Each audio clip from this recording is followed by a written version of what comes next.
78-year-old Martha never expected to find a billionaire CEO half-frozen on her porch or that he'd help her save the senior center she'd fought for 40 years to protect.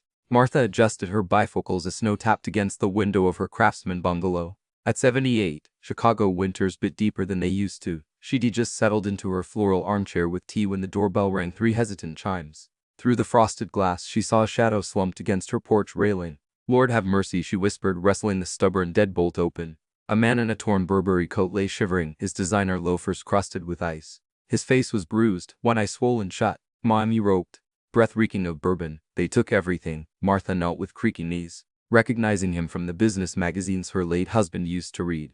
Tech billionaire Lucas Kane, who'd vanished 6 months ago after a scandal. Her granddaughter's words echoed in her mind, "Never open the door to strangers, Nana." But Martha remembered December of '68, when strangers carried her pregnant self through a blizzard to the hospital. She grabbed his frozen hand. "Up you get, Mr. Fancy Pants." Inside, she wrapped him in her late husband's Afghan. "My corporate apartment," Lucas muttered. "Terminated. Board vote." Martha looped her tongue.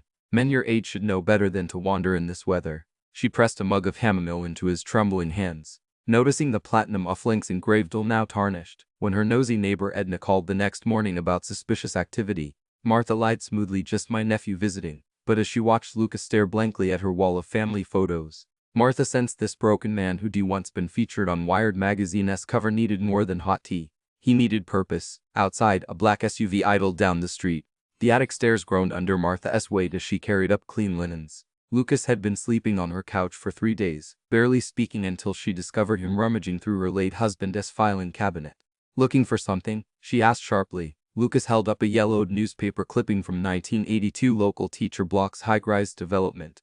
"You fought them before," he said, voice tinged with awe. Martha's hand flew to her pearl necklace. "Walter and I petitioned for years. They wanted to bulldoze this whole block for condos." Lucas's eyes, now less haunted, locked onto hers.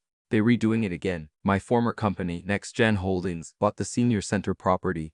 Martha sank onto an old trunk, the air thick with dust and memories. "That's where my bridge club meets, where Edna teaches knitting." Lucas opened his laptop retrieved yesterday from a storage locker and showed her schematics. "They recalling it Silver Haven Luxury Residences. Groundbreaking in 2 weeks." Martha's arthritis flared as she clenched her fists. "Those vultures. They promised that land would always be for seniors." Lucas scrawled to a hidden folder. "I found these before they fired me. Fake inspection reports, bribed officials." He hesitated, but without proof. Martha stood abruptly, wincing at her stiff knees. She pulled down a chat box from the top shelf, revealing Ded's old petitions and Walter's meticulous notes. "We've got proof they lied before. And honey," she patted Lucas's stubbled cheek, "this old dog knows how to make noise." Downstairs, the doorbell rang. Through the curtain, Martha glimpsed a man in a black suit holding a clipboard. Lucas paled. "That's Next Gen's lawyer." Martha smoothed her house dress. "Let me handle this." She pointed to the attic stairs. "Start digging. We going to war." Martha stood on the senior center's crumbling steps, her walker planted like a battle standard. Across the street, bulldozers growled to life, their steel blades glinting in the winter sun. Behind her, 24 silver-haired protesters clutched handmade signs, "Hands off our home and greed never retires." Edna handed out thermoses of hot cocoa with trembling hands. "They can't do this, can they? Not without a fight," Martha said, adjusting her Savor center pin. A black limo pulled up, discouraging Next Gen's smirking CEO, Donovan Price. Martha recognized Lucas's former protege from magazine covers, all slick hair and shark-like confidence. "Ladies," Donovan called. "This is no place for." Martha cut him off with her best teacher voice. "Young man, I taught third graders meaner than you." "We're not moving." The bulldozers inched forward. Suddenly, Lucas emerged from the crowd, lean shaven now in a borrowed suit. "Stop the machines, Donovan. These people have rights." Donovan laughed. "Look who crawled out of rehab. Got your eviction notice yet?" "Martha." Gasps rippled through the crowd. Lucas stepped closer. "You forged those safety reports." "I have the originals." Martha pulled a folded document from her purse. "Walter's winning 1,982 lawsuit. And we have precedent." Just as Donovan sneered. "That's ancient history," sirens wailed. 3 news vans screeched to a halt. "Miss Wilkins," a reporter shouted. "Is it true Next Gen falsified records?" Donovan's smile died as cameras swarmed. Martha gripped Lucas's arm. "Did you?" He shook his head. "That was all Edna." The knitting club president grinned, waving her smartphone. "Live streamed the whole thing on that Face Talk app my granddaughter showed me." The bulldozers fell silent. For the first time in weeks, Martha allowed herself to hope. The senior center buzzed like a beehive as Martha's army prepared for battle. In the craft room, octogenarians folded origami cranes labeled with donors' names. The kitchen crew, average age 82, baked protest cookies stamped with Save Our Center. Lucas set up a war room by the piano, his laptop connected to 3 borrowed tablets. "We've got 50 petition signatures and counting," he announced. Martha, wearing her late husband's bifocals, scrutinized legal documents. "This loophole here zoning requires community space in all new developments." Edna looked up from her knitting. "So they have to rebuild our center?"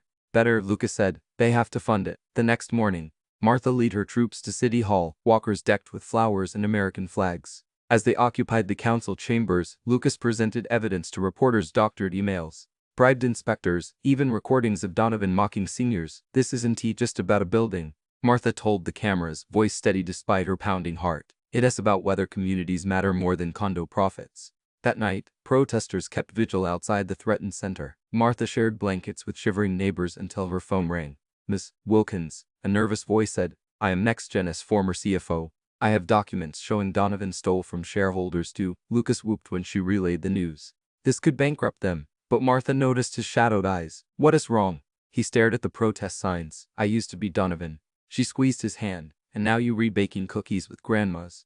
People change. The next day, as council members voted unanimously to halt the project, Donovan was arrested on live TV. Camera lights caught Martha's tears as she whispered to Walter's photo in her locket, "We did it, honey." 1 year later, Martha stood in the sunshine of the rebuilt senior center's courtyard. Its new ramp gleaming, the Martha Walter Wilkins Community Center plaque shone above doors that now stayed open until 9 p.m. Inside, Lucas taught computer classes while Edna's knitting club made scarves for homeless vets.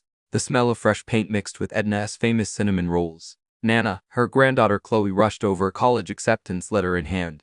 "I wrote my essay about you and Mr. Kane." Martha hugged her, marveling at how Lucas had become family, the son she'd never had. He'd used his settlement from NextGen to fund not just this center, but legal aid for 5 other neighborhoods fighting developers. Donovan's conviction had sparked a statewide audit of shady land deals. As the Bridge Club arrived, Martha noticed Lucas hesitating by the memorial wall honoring Walter. "He'd be proud of you," she said softly. Lucas slipped an envelope into her hand, board meeting minutes showing him stepping down as CEO of his new nonprofit. "The community leaders should take over now." Martha arched an eyebrow. "And what will you do?" He gestured to the garden where seniors were planting tomatoes. "Thought I might get a real job. Edna needs help with her YouTube knitting tutorials." Martha laughed until her sides ached. Later, as twilight painted the sky peach, she sat on her porch swing with a cup of tea. The black SUV was long gone, replaced by kids biking down a street that still felt like home. Lucas joined her, holding 2 glasses of lemonade. "To second chances," he said. Martha linked her glass, knowing Walter was smiling somewhere. The neighborhood had been saved, but even sweeter was seeing a lost man find his way, one stitch, one petition, one friendship at a time.